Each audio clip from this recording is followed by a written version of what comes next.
Anda kembali menyaksikan Indonesia Bicara, pemirsa pro dan kontra terkait wacana eh, tidak akan dilarang untuk mudik tahun ini. eh, Tentu masih terus bergulir dari berbagai kalangan dan saat ini kami masih terhubung dengan Pak Syarif Al-Qadri selaku Wakil Ketua Komisi 5 DPR RI yang membidangi transportasi, infrastruktur, kemudian juga perhubungan. Dan kami juga saat ini berkesempatan untuk berbicara langsung juga dan terhubung melalui Zoom meeting dengan Pak Pandu Riono selaku epidemiolog dari Universitas Indonesia. Selamat malam Pak Pandu. Selamat malam, Mas Pak Agung. Syarif selamat malam. Langsung saja ke Pak Pandu terlebih dahulu. Di segmen Iya, sebelumnya Pak Syarif sempat menyampaikan bahwa pemerintah ini kemudian ada wacana untuk memberikan pengaturan eh, pembagian cuti begitu untuk menghindari penumpukan ke para pemudik di waktu bersamaan. Pak Pandu, Anda melihat ini adalah upaya yang cukup strategis dan efisien begitu? ya, jadi saya melihatnya begini ya. Mhm. Sebenarnya mudik Lebaran juga ke seharusnya tidak didorong lah, ya kan? Kalau nggak bisa Mhm. dilarang, Baik. jangan dimudahkan. Tetapi karena pengalaman tahun lalu, walaupun dilarang pun tidak mungkin bisa 100% dilarang, mungkin kita harus realistis. Mhm. Realistiknya adalah pertama mengurangi dampak daripada adanya mobilisasi penduduk, ya kan? Mobilisasi Mhm. penduduknya kalau mau bisa diatur itu bagus sekali, ya kan? Mhm. Kalau tidak bisa diatur, maka kita harus melihat bahwa pelaku perjalanan yang menggunakan public transportasi itu benar-benar diyakini harus tidak dalam kondisi membawa virus. Nah, ini Baik. yang problem besar adalah screening apa yang paling cocok gitu. Kalau Mhm. saya boleh menyarankan sebaiknya menggunakan tes antigen. Jadi bukan menggunakan genos yang sudah dipakai di mana-mana. Mhm. Karena ini juga pertama bukan kemudahan, tetapi akurasi daripada tes ini menjadi penting. Baik. Pertimbangannya Kedua, adalah akurasi begitu. Anda melihat bahwa genos tidak lebih akurat daripada uji antigen? ya betul. Mhm. Jadi antigen yang paling akurat dan sudah dianjurkan oleh WHO, ya kan? Mhm. Jadi kita jangan menganggap bahwa genos bisa mudah dan murah gitu kan. Mhm. Tapi sekarang sudah berubah, suasananya sekarang sudah muncul varian-varian baru yang mudah menular gitu. Jadi kita butuh tingkat screening yang sangat akurat gitu Mhm. untuk mengurangi dampak yang kemungkinan besar akan terjadi. Kedua, nah kalau dimungkinkan, kan sekarang sudah ada vaksinasi nih. Nah, vaksinasi itu yang kita prioritaskan adalah lansia di daerah-daerah tujuan mudik. Nah, ini menjadi penting karena dampak terbesar dari peningkatan penularan itu adalah orang yang lansia akan masuk rumah sakit dan meninggal. Dan ini menjadi penting. Ketiga, kita harus menghimbau kepada orang yang mau mudik, kalau orang tuanya atau orang yang di kampungnya belum divaksinasi, sebaiknya ditunda juga mudiknya. Baik, artinya secara garis besar Anda lebih sepakat bahwa eee, pemerintah memberikan himbauan untuk tidak mudik terlebih dulu begitu di tahun ini? Iya, tidak dimudahkan lah gitu. Baik, tidak memberikan Kalau kan kemudahan tidak untuk bisa dilarang, masyarakat tapi tetap mudik. tetap harus persyaratannya harus ketat. Baik, ke Pak Syarif. Pak Syarif, tanggapan Anda seperti apa? Tadi Anda menilai bahwa eee, kan lebaran ini momen yang sangat langka begitu dan eee, sudah menjadi tradisi dari tahun-tahun sebelumnya, apalagi tahun kemarin sempat dilarang, masa tahun ini dilarang lagi begitu? Seperti apa tanggapan Anda, Pak Syarif? Ya, saya sebenarnya sepakat ya, Mhm. apa yang disampaikan oleh tadi Wakil Gubernur Jawa Barat dengan Pak Ya. Pandu. Artinya kita itu mengizinkan mudik, kalaupun diizinkan untuk mudik itu harus dengan syarat-syarat. Syarat-syarat itu ya sesuai dengan syarat-syarat keselamatan.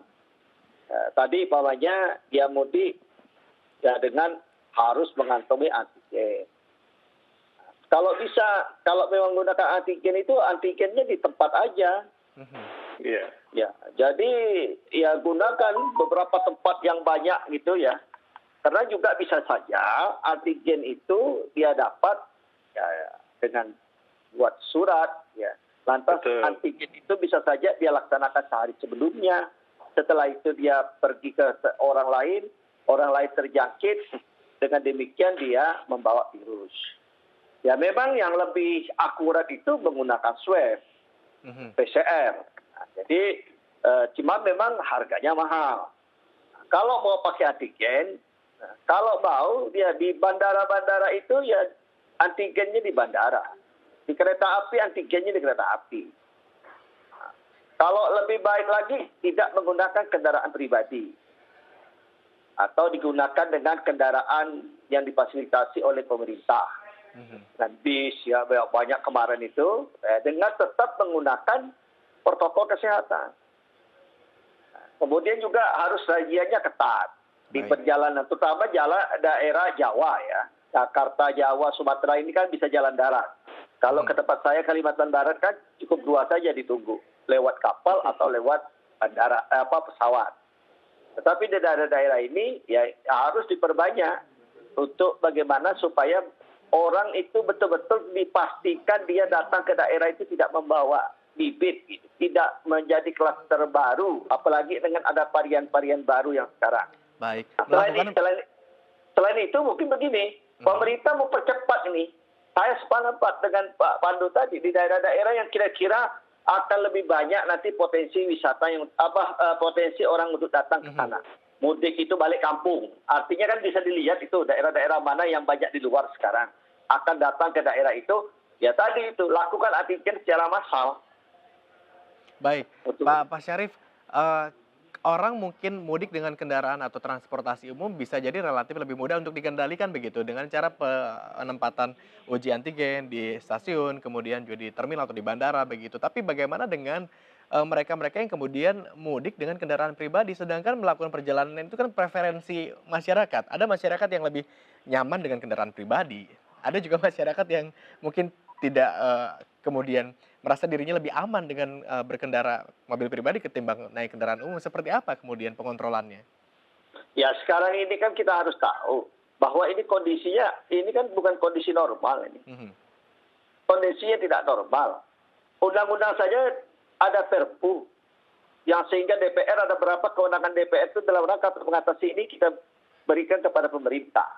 Artinya pemerintah dapat melakukan hal-hal yang dianggap untuk kepentingan-kepentingan yang mendesak, kepentingan yang pentingan kemanusiaan.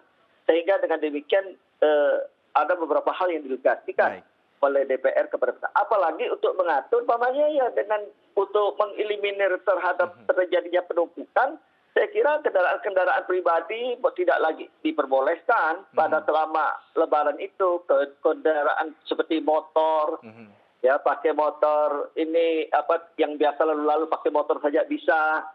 Nah, ini kemudian truk-truk juga harus ketat dirajia, takut-takut macam yang lalu kan.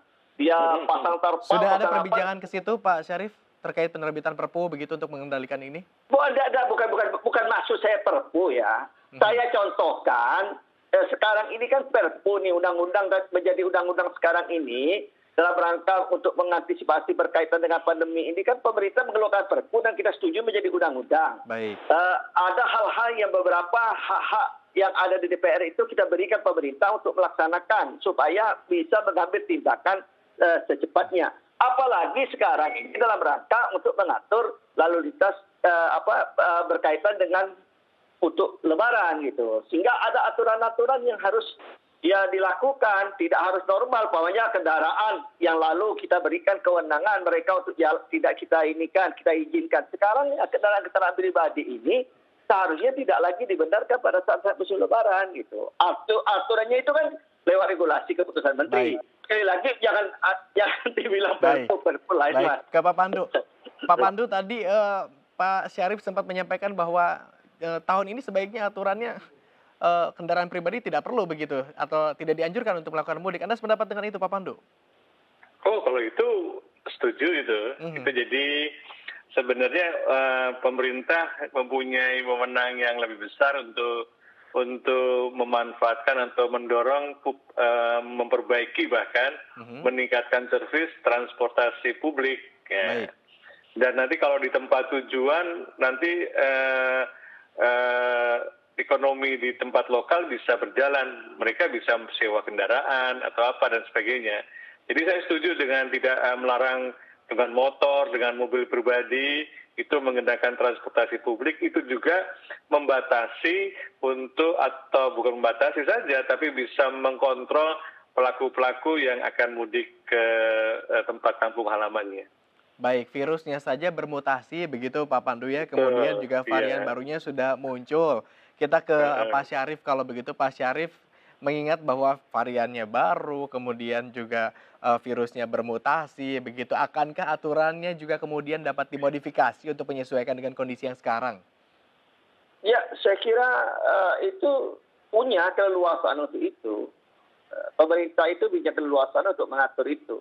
Saya Mhm. kira tidak Ya, ada sulitnya. Nah, sehingga apa yang kita menjadi kekhawatiran kita itu ya paling tidak betul-betul kita ditindak. bisa terwujud. Karena begini, jangan hanya kita itu datang Lebaran untuk bersenang-senang, tetapi malahan membuat hal yang sebaliknya. Nah, Baik. ini yang juga harus diberi pengertian kepada masyarakat kita.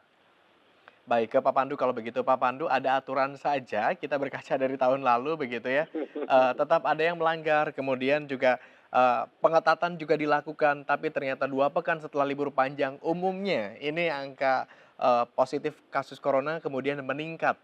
Anda Betul melihat sekali. untuk mudik tahun ini, masing-masing daerah yang menjadi tujuan mudik ini apakah sudah lebih siap daripada tahun sebelumnya untuk kemudian kedatangan warga dari lokasi lain, kemudian dengan mobilitas yang lebih tinggi. Anda melihat bagaimana kesiapan pemerintah di daerah masing-masing? Sudah siapkah? Iya, kita kan belajar kan. Mhm. Kita semua belajar dari pengalaman tahun lalu. Tahun lalu kita kan masih ragu-ragu untuk mengambil keputusan.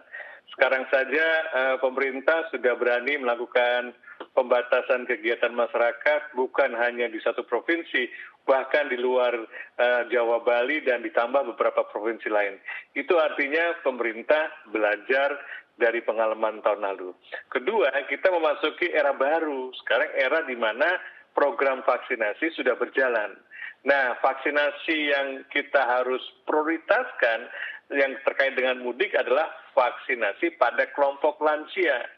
Nah, lansia dan petugas publik yang terkait sama transportasi ini juga harus diprioritaskan. Karena dengan demikian maka kita menekan kemungkinan dampak terburuk ya daripada mudik yang tidak mungkin dilarang, Mhm. tetapi juga tidak sebaiknya juga tidak dianjurkan. Ya. Dengan demikian juga masyarakat sudah sadar kalau kita bilang dorong supaya orang tuanya atau keluarganya di kampung halaman cepat-cepat divaksinasi, sehingga kalau bisa divaksinasi saya akan mudik, kalau enggak kita batal mudik. Baik. Dengan demikian maka semuanya akan menjadi win-win solution. Seakan-akan soft begitu Semuanya ya. bisa. Terakhir Pak Pandu, waktu Betul. kita singkat, jika seandainya pengetatan kemudian telah dilakukan, warga sudah mengikuti anjuran, aturan juga sudah ditegakkan, tapi ternyata tetap saja kita kebobolan setelah libur panjang Lebaran nanti, apa yang Anda sarankan bagi pemerintah pusat maupun pemerintah daerah untuk pengendalian COVID-19 ini? Ya, kalau lansianya semua divaksinasi, saya akan percaya menurut teori ya bahwa dampaknya akan minimal. Dampaknya terjadi peningkatan kasus, tetapi angka hospitalisasi dan angka kematian tidak terjadi seperti waktu-waktu sebelumnya. Kan yang dari pandemi ini yang menjadi masalah adalah peningkatan orang yang masuk rumah sakit dan peningkatan kematian. Baik, Pak Syarif ada catatan terakhir? Ya, saya kira memang semenjak mulai digalakkan vaksin terjadi penurunan itu. Jadi makanya pemerintah sudah bisa melihat daripada hasil itu bagaimana supaya untuk mengantisipasi terhadap pemudik Lebaran ini memperbanyaklah untuk cepat orang untuk melakukan vaksinasi. Baik. Sehingga itu mungkin juga akan memperkecil apa yang menjadi kekhawatiran. Baik, terima kasih Pak Syarif Al-Qadri, Wakil Ketua Komisi 5 DPR RI atas waktunya. Pak Pandu Riono juga epidemiolog Universitas Indonesia, terima kasih atas waktunya. Kita tentunya sama-sama percaya bahwa pemerintah tentunya tidak diam untuk menanggulangi COVID-19 ini tanpa kemudian memutus atau menenggelamkan kebutuhan-kebutuhan masyarakat. Salah satunya adalah perjalanan mudik yang tahun lalu sudah sempat dilarang, kemudian tahun ini sedang mencoba mengakomodir begitu ya. apa yang menjadi Iya. kebutuhan masyarakat. Terima kasih atas waktunya. Mudah-mudahan saja setiap kebijakan, setiap keputusan yang diambil tidak berdampak buruk bagi kita semua. Tentunya khususnya juga untuk penanganan COVID-19 yang rasanya masyarakat sudah sangat jengah begitu ya. 1 tahun lebih Betul. pandemi ini belum juga Iya. usai. Baik, dan pemirsa demikianlah Indonesia Bicara hari ini. Mudah-mudahan apa yang kita diskusikan hari ini bermanfaat bagi kita semua. Tetap patuhi 3M, menjaga jarak, memakai masker, dan mencuci tangan. Akhir kata mewakili seluruh kerabat kerja yang bertugas, saya Agu Hardiansyah undur diri, MNC News Channel Berita Pilihan Indonesia. Terima kasih dan sampai jumpa.